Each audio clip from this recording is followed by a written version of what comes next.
Во студиото со вас, Маријан Ников. Владени вести, ви благодарам за вниманието. Премиерот Христијан Мицкоски учествува на самитот Европска Унија Западен Балкан, кој се одржува во Тивата, Црнагора. Самитот, како што соопштија, се одржува во хотелот Реджент Порто Монтенегро, каде што лидерите разговараа за актуелни прашања поврзани со европската интеграција на земјите од регионот и соработката со Европската Унија. За подосна во текот на денот најавена и пресконференција, а пред малку премиерот Мицкоски ја даде и следната изјава, па предлагам да ја слушнеме. Сега имавме билатерална средба со канцеларот Мерц, разговаравме и на таа тема. Имаме ние свој инпут во сето тоа и свое мислење, го пренесовме.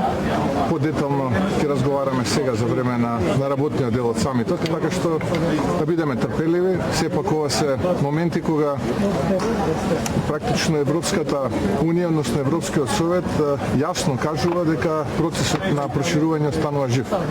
Она што е наша задача како влада е да тој процес го зачуваме, да напредуваме, но истовремено достоинството да не го изгубиме, како што тоа беше пример во минатите децени кога станува збор за нашите македонски аспирации за членство во рамките на Европската Унија. Така што наша цел е да останеме држава која што испорачува најмногу реформи, истовремено да останеме фокусирани на проширувањето и да го сочуваме националното достоинство. Имавме навистина, би рекол, прилично конструктивна средба. Многу сум задоволен од тоа што разговаравме. Ние се знаеме од рамките на Европската народна партија, но еве ова беше како прв, би рекол, состанок помеѓу два премиери. Јас сум исклучително задоволен од состанокот.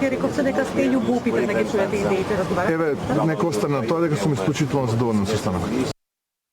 Шефовите на Европската Унија денеска се сретна и со лидерите на Франција, Германија и Србија пред самитот меѓу Европската Унија и Западен Балкан во Црнагора.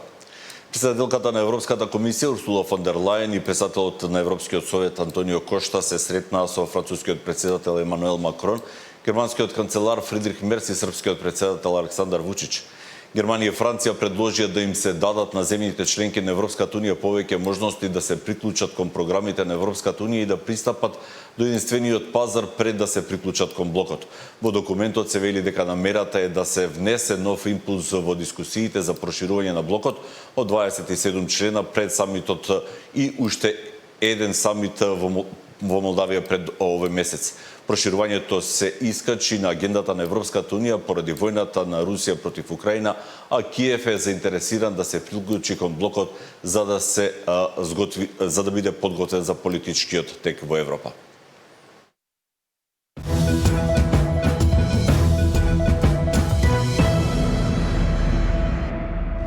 Заменик министерот, председателот на владата и министер за транспорт Александар Николовски се обрати на работилницата посветена на изработка на планови за одржлива мобилност. Зборуваме за проектот за локални патишта, во кој што за 2 години во периодот од јуни 24 до јуни 2026 година се склучени договори во вредност од 25,3 милиони евра за реконструкција на локални патишта во општините.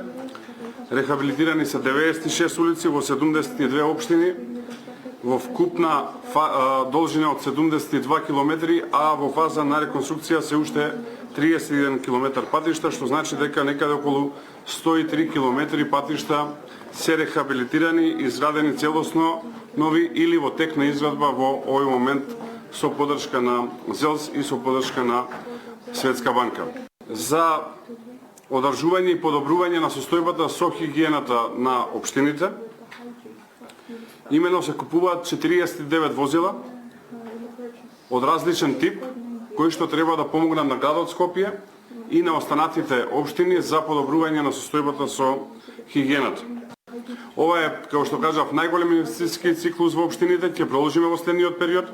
Веќе разговараме со Светска банка, следна нела нивната мисија е тука за нови проекти кои што ќе бидат во насока на подобрување на состојбата во општините, сега кои други проекти кои што заеднички ќе ги работиме.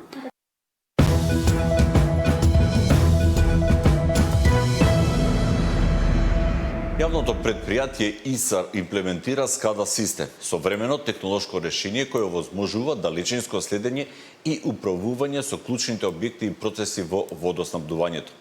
Имплементацијата на SCADA системот представува значаен чекор кон дигитализација на комуналните услуги и модернизација на работењето на предпријатието со крајна цел сигурно, стабилно и квалитетно водоснабдување за сите граѓани. Современото управување со водоводните и канализацијските системи станува неопходно за секое јавно-комунално предпријатие. Токму затоа во јавното предпријатие ИСАР се имплементира SCADA систем, современо технолошко решение кое овозможува далечинско следење и управување со клучните објекти и процеси во водоснабдувањето.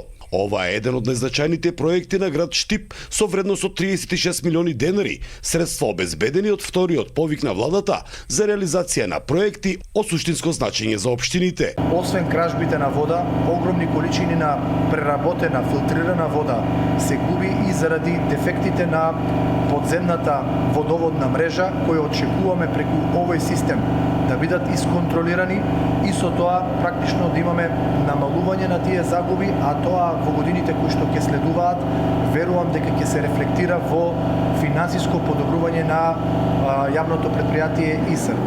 Станува збор за систем кој во реално време ја следи работата на пумпните станици, резервоарите, водоводната мрежа и останатите инфраструктурни капацитети. Преку централизирана контрола, вработените можат веднаш да детектираат евентуални дефекти, падови на притисокот или прекини во водоснабдувањето, што овозможува побрза реакција и намалување на загубите.